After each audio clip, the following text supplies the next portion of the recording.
13장 8절로 14절을 통해서 종말론적인 사안이라고 하는 주제로 살펴보고자 합니다. 오늘은 비교적 절은 짧지만 내용은 크게 두 단락이고 내용도 사실은 방대해요. 제가 오늘 서론과 결론 부분에서 오늘 말씀드리고자 하는 내용들을 다 적어 놓았어요. 그러니까 한번 오늘 서론을 통해서 왜 지난 시간 1절로 7절에 대한 내용을 왜 그렇게 권했는가의 이유까지 한번 서론과 결론을 통해서 한번 살펴보고자 합니다. 자, 먼저 서론 함께 읽겠습니다. 앞서 나그네 인생을 사는 동안 사는 성도는 국가에 복종할 것을 권면했는데 이는 무조건적인 맹종이나 혹은 굴종의 교훈이 아니라 거룩과 정의의 생활을 위한 지임을 엿볼 수 있었다. 근데 국가의 권세에 굴복하라, 복종하라. 그 권세는 위로부터 하나님께로부터 다 받은 것이기 때문에 굴복하라. 그러면서 그 이유가 너희가 그 권세에 복종하는 까닭은 정의로운 사람, 거룩한 삶을 살기 위함이었다라고 하는 점에 대한 내용을 우리가 살펴봤어요. 근데 오늘 이제 두 단락, 짧게 두 단락으로 되어 있는데 특히 마지막 단락의 내용을 들여다보면 바울이 왜 그런 교훈을 했는가에 대한 그 의미를 조금 더 엿볼 수 있다라는 그 부분을 우리 한번 언급해 보도록 하겠습니다. 자, 오늘 본문은 크게 이제 8절로 10절 그리고 11절, 14절 이렇게 두 단락으로 나누는데 8절로 10절은 기독교 윤리의 근간이 뭐냐. 우리가 앞서 1절, 2절에서 넘어와서 12장이죠. 1절, 2절에서 기독교 윤리 대강령이 있었죠. 너희 몸은 하나님이 기뻐하시는 거룩한 산 제물로 드려라 그랬어요. 그게 하나님 기뻐하시는 삶이 뭐죠? 하나님 기뻐하시고 선하시고 온전할 뜻이 무엇인지를 분별하면서 사는 거라. 그런데 그 근간이 뭐예요? 사랑이라는 사랑. 그것을 이야기하고 있고 또한 성도가 말세에 어떤 자세를 가지고 살아야 되는지. 종말론적인 오늘 자세가 지금 주제가 종말론적 성도의 삶이잖아요. 그러니까 종말론적으로 어떤 자세를 가지고 살아야 되는지를 교훈하고 있어요. 자, 주목할 점 오늘 13장의 교훈의 배경에는 자, 뭐에 연결되어 있어요?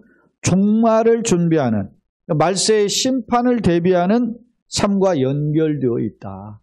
그러니까 13장 자체가 12장도 마찬가지고 13장도가 우리는 어디를 살죠? 나그네 인생이 뭐죠? 말세의 주님의 재림을 대비하는 삶이라면. 그럼 그런 사람은 어떻게 살아야 되느냐에 포커스가 맞춰져 있다라는 점이에요. 자, 그러면 내용을 한번 들여다봅시다. 성경으로 와서.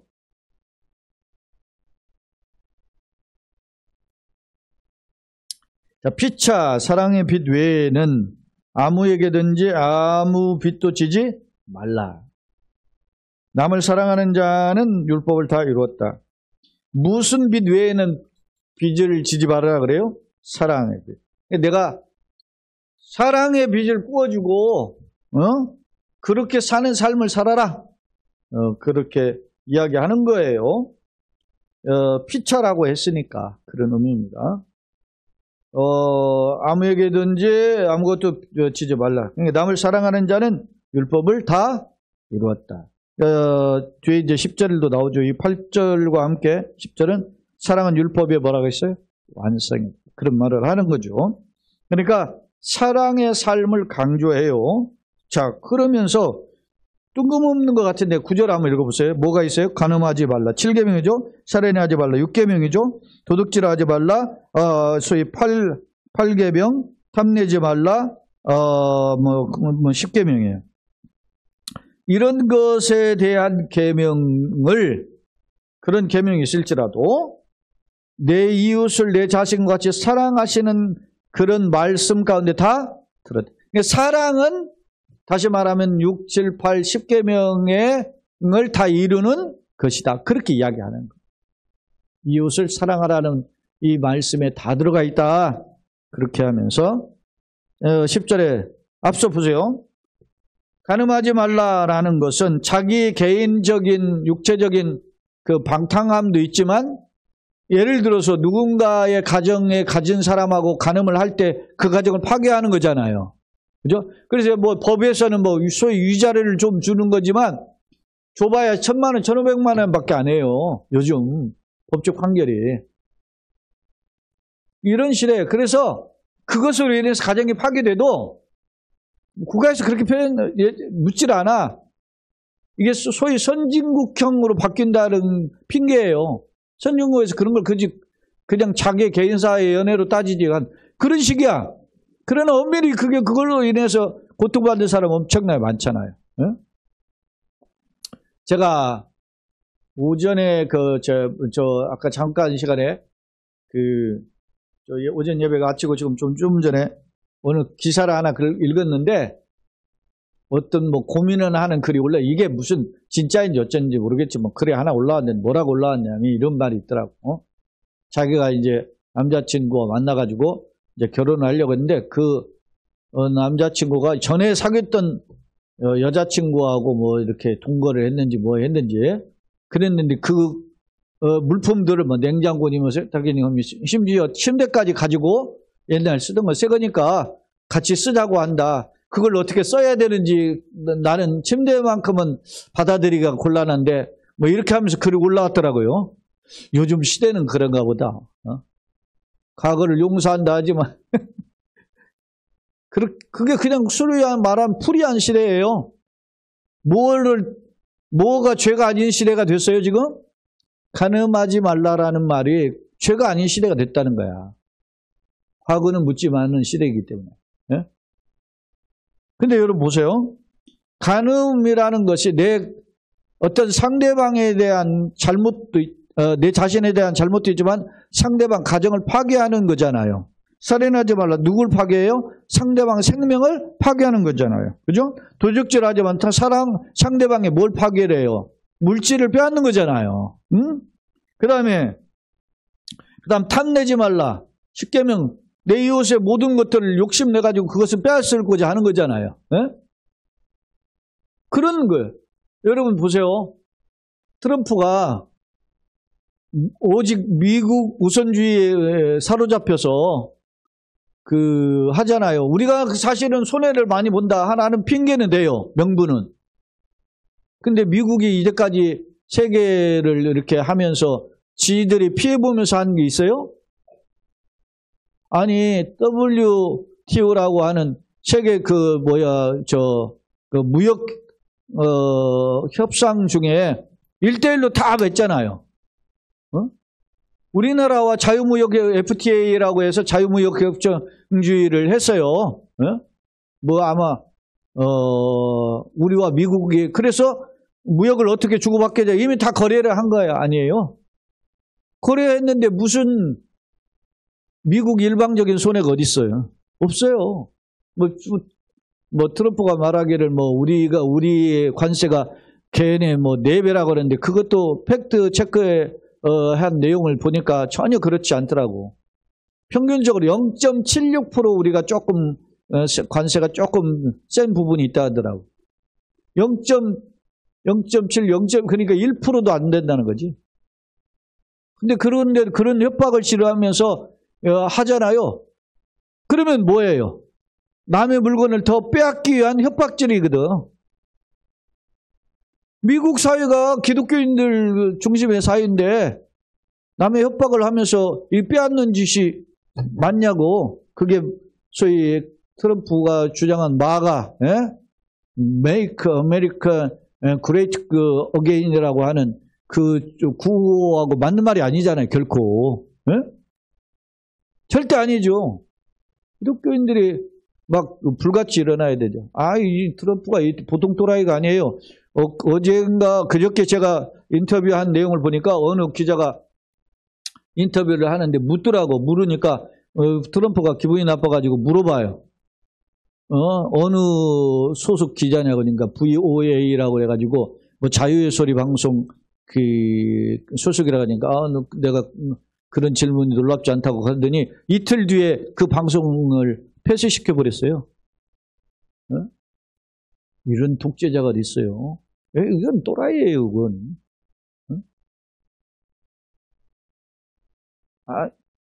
생각해 보세요. 이야기가 확대됐지만 다 상대방과 개인이 있어서 일이 아니야. 다 남과의 관계야, 이게. 근데 이게 이런 일을 하지 말라고 했는데 내 이웃을 내 자신같이 사랑하면 이 모든 계명을 다 지킨 거와 같다. 우리가 남을 조금 더 배려할 수 있는 거. 제가 아까도 점심 먹을 때 그런 이야기 했는데 아침에 제가 지금 차량 좀 운전하다 보면 출근하거나 아니면 등교하는 학생들이나 이런 사람을 만나요. 바쁘잖아요. 그럼 내가 조금 멈추어서 좀 보내. 그러면 이렇게 갈 수 있는데 안 가고 이렇게 가라고 보행자 먼저 우선적으로 배려를 하면 이렇게 손이를 흔들든지 고개를 목례를 한다든지 아니면 뭐 이렇게 하고 가야 되는 거 아니에요? 안 가고 그냥 안 가는 건 아닌데 천천히 가 그냥. 너는 당연한 권리를 누리는 것처럼. 그럼 내 양보를 하고도 아유, 싸가지 없는 놈들. 에? 빨리 가야 건너가요. 조금 바쁘게 아니면 걸어가다가도 감사합니다 이런 식으로 빨리 가줘야 되잖아. 자기한테 배려를 했으니까 상대방에도 땡큐의 마인드가 있어야 될 거 아니에요. 없어 이게. 나는 기본 교육이 안 됐다고 봐. 영어 수학 말 잘하면 혀꼬부라지는 소리 하면 뭐 할 거냐고. 어? 요즘 한 2살, 3살짜리에게도 영어 가르치고 막 그러는데 그렇게 해서 잘하면 뭐 할 거냐고. 그렇게 해서 돈 많이 벌면 뭐 할 거냐고. 기본도 모르는데. 절대 우리는 기본을 지키는 매너를 지키고 상대방을 이해하고 배려할 수 있는 그런 사람이 되고 그런 그릇이 되어야 돼요. 어? 내가 어제 순간 생각해보니까 날씨가 그렇게 화창한데 우리 그 건물에 이렇게 배관에 얼지 말라고 이렇게 동선을 연결한 게 있어요. 동관, 그게 소위 말하면 코일을 연결해가지고 그게 전기세가 많이 나오죠.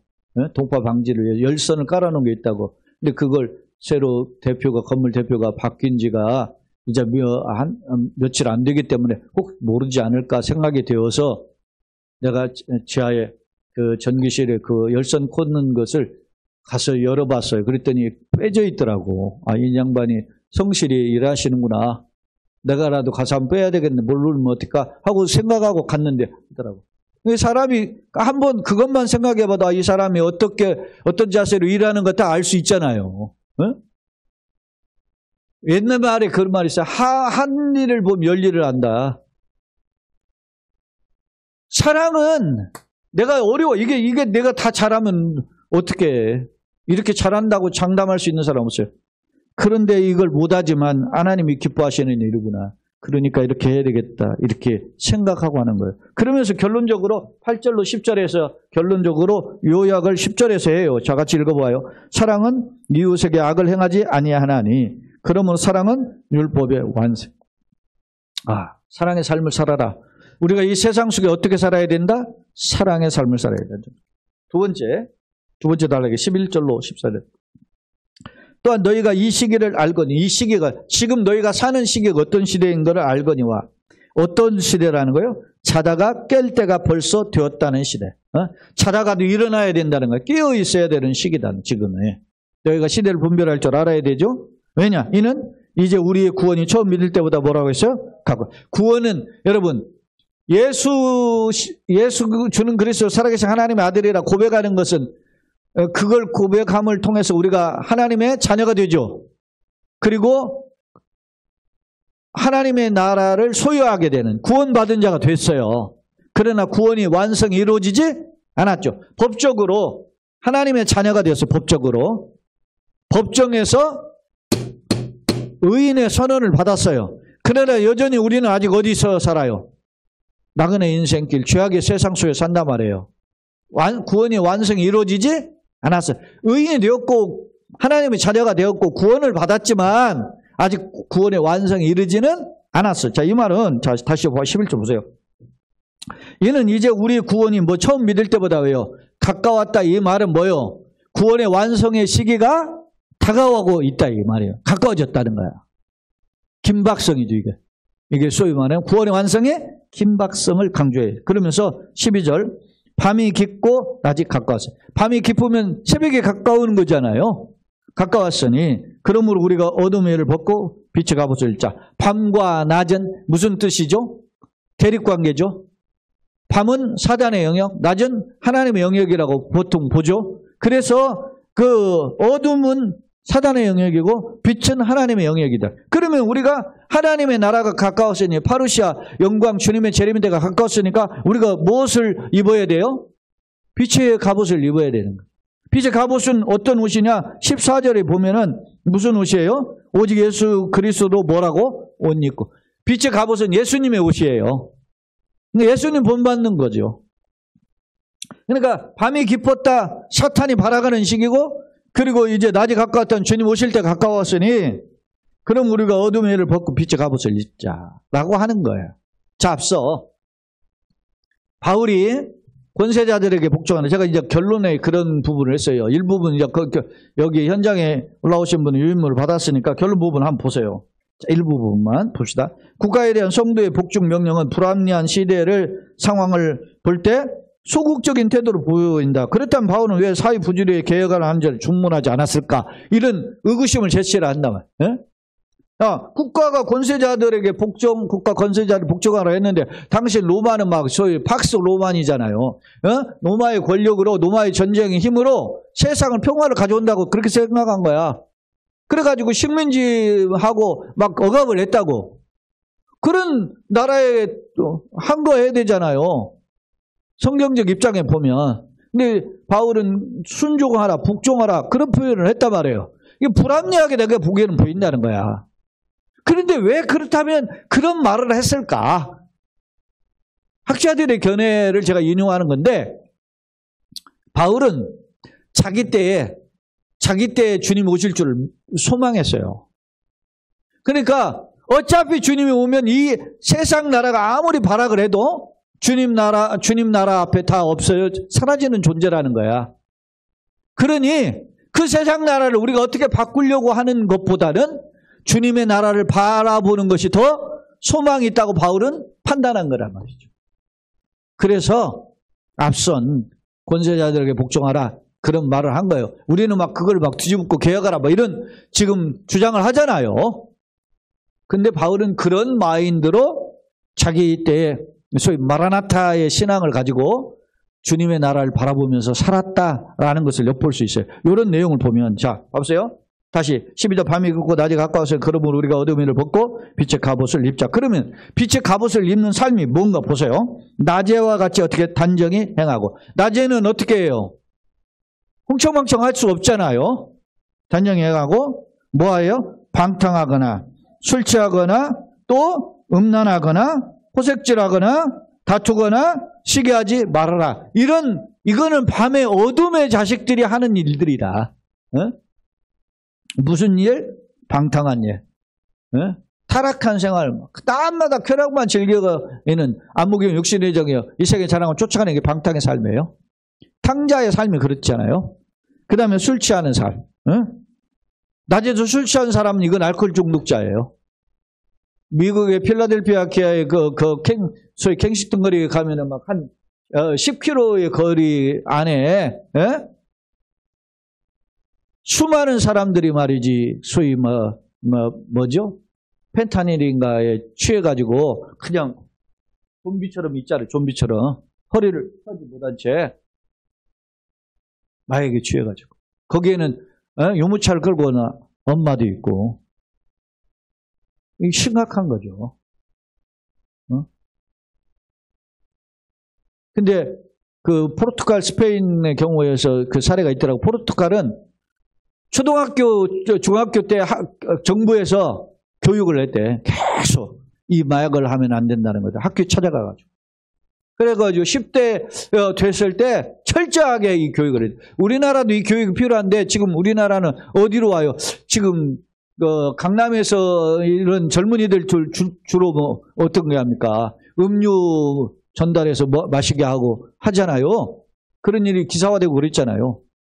우리 심각성을 해야 돼. 어디에서 마셔요? 저 시골 촌 동네에서 마시는 게 아니야. 돈 많은 동네 애들이 먼저 먹어. 심각하게 생각해야 돼요.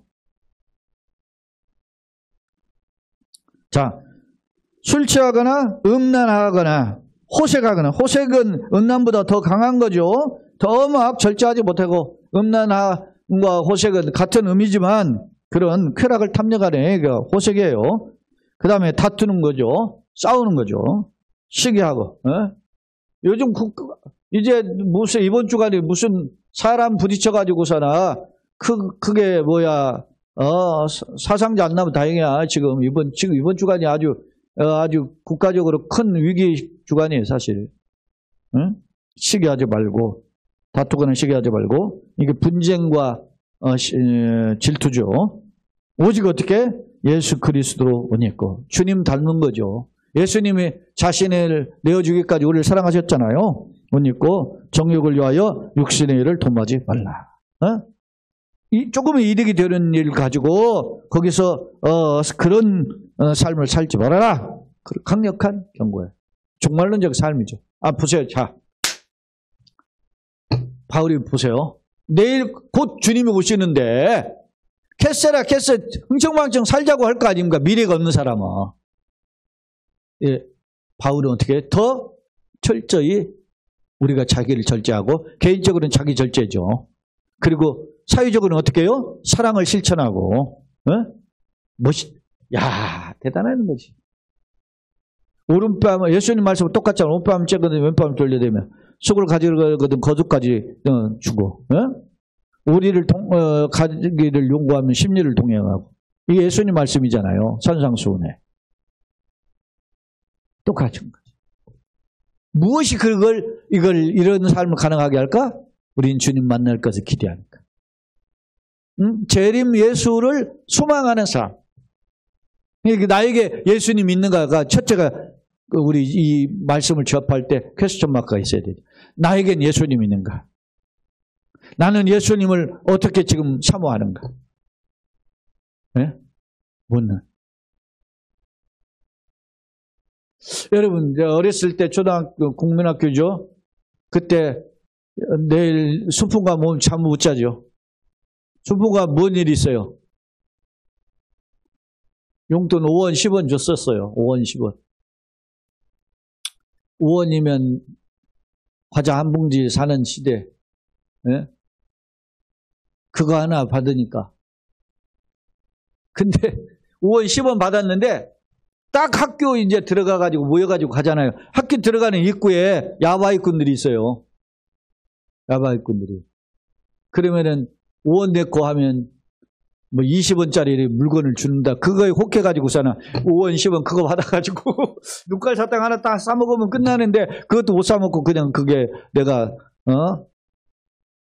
했다가 그거 뺏긴 날아가잖아. 5원, 10원 안 주는 집은 뭘 싸줘요?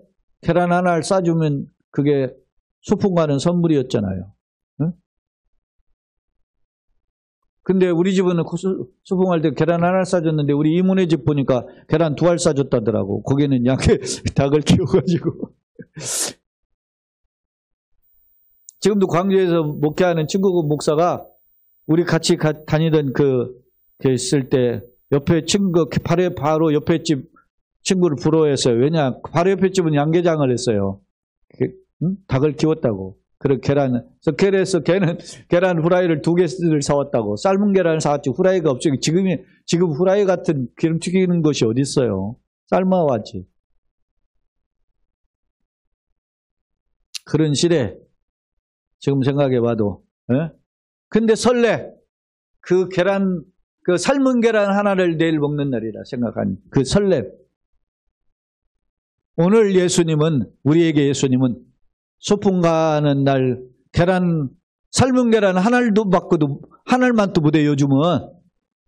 예수님 그렇게 생각 안 해요. 그래서 제 마음에 자책감이 있는 거야, 하나님. 내가 예수를 평생 전한다고 했는데. 제 신학 와서 36년 차 된 거 아니에요? 신학교 와서 다 모든 걸 바꾸고 새 인생을 시작해가지고 36년이 됐는데 예수님 때문에 내가 얼마나 설레는 거야. 요즘 아침에 제가 1시간짜리 오늘 또 시선이나 이런 거, 뭐 은혜, 뭐 이렇게 아니면 뭐 다시 복음으로 뭐 감사 이런 거 1시간짜리 음악을 아침에 한 30분 이상 듣는 것 같아요. 3, 40분. 계속 한 곡을 계속 반복해서 듣다 보면 제 마음속에 그런 회개의 마음이 생겨요. 주님. 내가 정말 감사를 몰랐네. 네? 예수를 놓친단 말이에요. 네? 소풍 가는 아이가 그 다음날 받을 오원 그리고 삶은 달걀 하나를 받는 것 때문에 설레서 잠을 못 잤는데 나는 예수님의 재림에 대한 전혀 생각도 없는. 근데 바울은 설렜잖아요. 네? 바울이 죽은 2000년이 지나는 시간에도 지금 예수님이 안 왔는데 바울은 당대에 예수님 오실 것을 소망하며 설렜단 말이야. 여러분 어떻습니까? 그래서 세상이 거칠어지고 그렇게 기독교를 핍박하고 권세자들이 우리를 휩쓸어도 거기에 대해서 그냥 하고 오히려 내가 이 정의로운 이 거룩한 신앙생활을 하는데 회방받지 않도록 권세자들을 위해서 기도했다는 거예요. 성숙한 그리스도인이에요. 전광훈 목사 무슨 국민저항권? 기독교인들 선동해가지고 뭐 그런 것도 필요하지. 그러나 여러분 보세요. 우리가 기독교인으로서 어떤 자세가 필요한지. 주님, 내가 기도를 너무 못해가지고 국가에 이런 지도자들이 썩어진 지도자들이 나오고 그것들이 국가를 이렇게 휘저어서 되는 이 상황 속에서 주님 내가 참 부끄럽습니다. 죄송합니다. 그런 생각이 내게는 먼저 들어요. 사실. 진리를 외치고 그랬어야 되는데 내가 얼마나 진리에 파수하는데 앞장섰는가. 여러분 지금 우리나라는 이 지도자들 때문에 문제 아니에요? 그들이 왜 그렇게 이야기해요? 국민을 두려워했으면 이런 짓을 합니까? 국민을 두려워하지 않았기 때문에 그럽니다. 이야기했다는 각도로 갔는데 자 오늘 두 번째 화면을 보겠습니다. 8절로 14절 두 단락으로 나눠진다 그랬어요? 8절로 10절에서 내용을 한번 볼게요. 자, 성도는 나그네 인생에서 빚을 남겨두어서는 안 되는데 사랑의 빚만큼은 괜찮다. 그러죠? 사랑의 빚을 주고받자 그런 말이에요. 사랑은 왜? 율법의 완성, 율법을 다 이루는 거기 때문에 아무에게든지 성도에게든 세상에게든 빚을 지지 마라. 그러나 사랑의 빚을 져라. 뭐 이런 말이죠. 자, 9절은 사랑은 이 6계명, 7계명, 8계명, 10계명을 다 완성한 거다. 이 사랑의 계명에는 이 사랑의 계명에는 이웃을 대한 이 계명이 다 포함되어 있다. 그런 표현이에요. 10절은 소위 뭐라면 사랑은 율법의 완성인데 그 전에 사랑은 이웃에게 악을 행치 아니하나니 이것은 소위 소극적 방어적인 측면이죠. 그런 측면에서 이야기한 거예요. 자, 11, 12절은 한 나라가 시기적으로 진전, 가까웠다는 거예요. 가까웠기 때문에 빛의 자녀다운 삶을 살아야 된다. 시기적으로 이제 시간을 가리키는 단어는 카이로스가 있고 크로노스가 있는데 이 시기, 요때 카이로스예요. 이거는 하나님이 정하신 때 그런 뜻이에요. 구원의 때 이런 어떤 그 정한 시기를 가리킬 때 카이로스를 사용하거든요. 가까웠습니다. 엔퀴테로는 이게 헬라어로서 세계 역사가 우주적인 구원을 목표로 점점 진행되고 있다. 그런 뜻의 의미를 가지고 있어요. 13, 14절 방탕, 술취함, 음란, 호색, 다툼, 시기는 죄악의 속성으로 사탄의 종로를 하는 삶인데 따라서 성도는 육신의 일을 버리고 하나님의 자녀다운 언행을 위해서 예수 그리스도로 옷 입어야 돼요. 전신갑주가 옷을 입는 거죠. 무장하는 거죠. 단정히 행하라. 그런 말은 존경받을 만하게 살아라. 그런 뜻입니다. 세 번째 화면입니다. 오늘 주제가 두 가지죠. 하나는 이웃사랑이고 하나는 종말신앙이에요.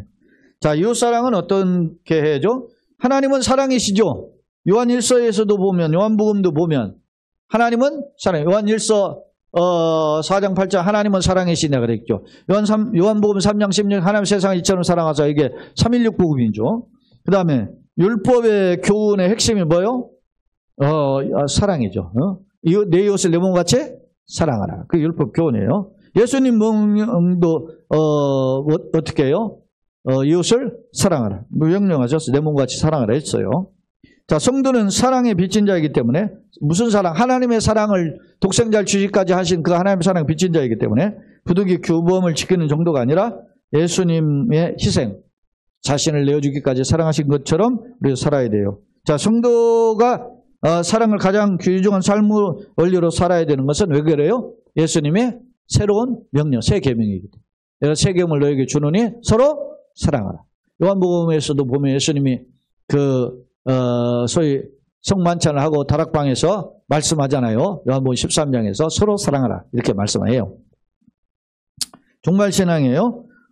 이제 이 11절 14절 내용이죠. 종말신앙은 현실 도피와 게으름이 아니라 영적 전쟁의 활력소. 내가 왜 이렇게 살아가야 되는 활력소예요. 내가 이 땅을 살아가는 건 주님 맞아 오실 것을 준비하며 사는 활력소다. 종말신앙은. 예? 도피처가 아니다. 즉 재림을 준비했기에 국가 제도에 순응했고 빛의 자녀로 행할 수도 있는 것이죠. 왜? 주님 오시니까. 예? 그렇게 해서 아낌없이 주는 거죠.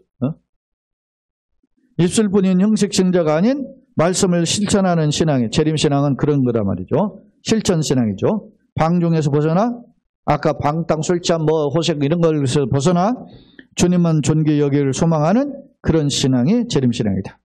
구속사역의 성취를 믿고, 구속사역의 마지막 성취가 뭐예요? 예수의 십자가와 부활, 그리고 승천, 그리고 다시 오심, 그리고 최후 심판. 이게 구속사역이잖아요. 그것을 믿고 영원한 나라를 열망 소망한다. 아멘. 주 예수여 어서 오시옵소서. 마라나타의 신앙이죠. 이런 신앙으로 사는 것이 재림신앙의 핵심이다라고 하는 것입니다. 자, 결론입니다. 국가에 대한 성도의 복종 명령은 어떻게 보면 불합리한 시대의 상황을 볼 때 소극적인 태도로 본다. 예? 그죠? 겨우 자리 보존이나 하려고 하는 그런 태도로 보이는 것처럼 느껴져요. 그렇다면 왜 바울은 이 사회 부주의를 개혁하라는 주문을 하지 않고 오히려 국가의 권력에 순종하라 그렇게 했을까? 그것은 자 11절로 14절에 모순신앙, 종말신앙 때문이라 판단된다. 예컨대 이건 이제 제 견해라고 표현했지만 이거 학자의 견해 중에 한 부류예요.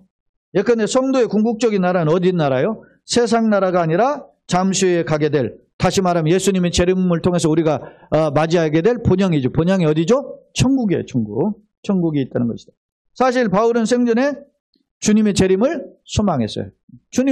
나는 생전에 주님께서 오실 줄 믿었다는 거예요. 바울 편지를 보세요. 13편의 편지 중에 특히 고린도나 이 데살로니가 이 성경 보면은 이런 소망이 있어요.